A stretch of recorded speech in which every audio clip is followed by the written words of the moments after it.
Hello বন্ধুরা, আজ তোমাদের সামনে একটি অত্যন্ত সহজ রেসিপি নিয়ে হাজির হলাম। ডিমের কারি বা ডিমের ডালনা বলতে পারো। এখানে 4টে ডিম এবং একটা আলু কেটে নেওয়া হলো। ডিম ও আলুগুলোকে সেদ্ধ করার জন্য বসিয়ে দিলাম। ডিমগুলো সেদ্ধ হয়ে যাওয়ার পর সেগুলির খোসা ছাড়িয়ে নেব। ডিমের খোসাগুলো ছাড়িয়ে নেওয়ার পর সেগুলিকে মাঝ বরাবর কেটে নিলাম। তারপর কড়াইতে তেল দিয়ে দেব। তেলটা গরম হলে সেদ্ধ করে রাখা আলুগুলো ছেড়ে দিতে হবে। আলুগুলো দিয়ে নুন হলুদ দিয়ে ভালো করে ভেজে তুলে রাখবো। তারপর সেদ্ধ করে রাখা ডিমগুলোতে নুন হলুদ দিয়ে ভালো করে মাখিয়ে নিতে হবে। নুন হলুদ মেখে রাখা ডিমগুলোকে একে একে কড়াইয়ের মধ্যে তেলে ছেড়ে দিলাম।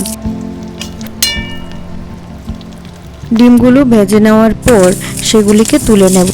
দেখতেই পাচ্ছ যে কি সুন্দর ডিমগুলোকে লাল লাল করে ভেজে নেওয়া হয়েছে। তারপর কড়াইতে আবারও সামান্য পরিমাণ তেল দিয়ে সেখানে দিয়ে দিতে হবে কিছুটা চিনি। চিনির জন্য তরকারির কালারটা ভীষণ ভালো আসে।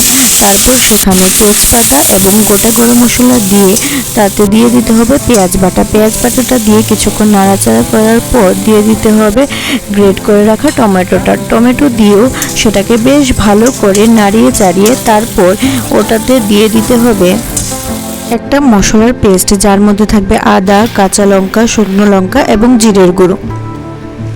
মশলাটা দিয়ে ভালো করে কষিয়ে নেওয়ার পর তেল ছেড়ে আসলে সেখানে আগে থেকে ভেজে রাখা আলুগুলোকে দিয়েও মশলার সাথে ভালো করে ভেজে নিতে হবে। তারপর কড়াইতে দিয়ে দিলাম জল দেওয়ার পর দিয়ে দিলাম সামান্য নুন, কারণ নুন আগেও আলু এবং ডিমগুলো ভাজার সময় দেওয়া হয়েছিল। তারপর ঝোল ফুটে আসলে সেখানে আগে থেকে ভেজে রাখা ডিমগুলো দিয়ে দেওয়া হলো। ডিমগুলো ঝোলের মধ্যে দিয়ে কিছুক্ষণ রাখার পর দিয়ে দেওয়া হলো সামান্য পরিমাণ গরম মশলা।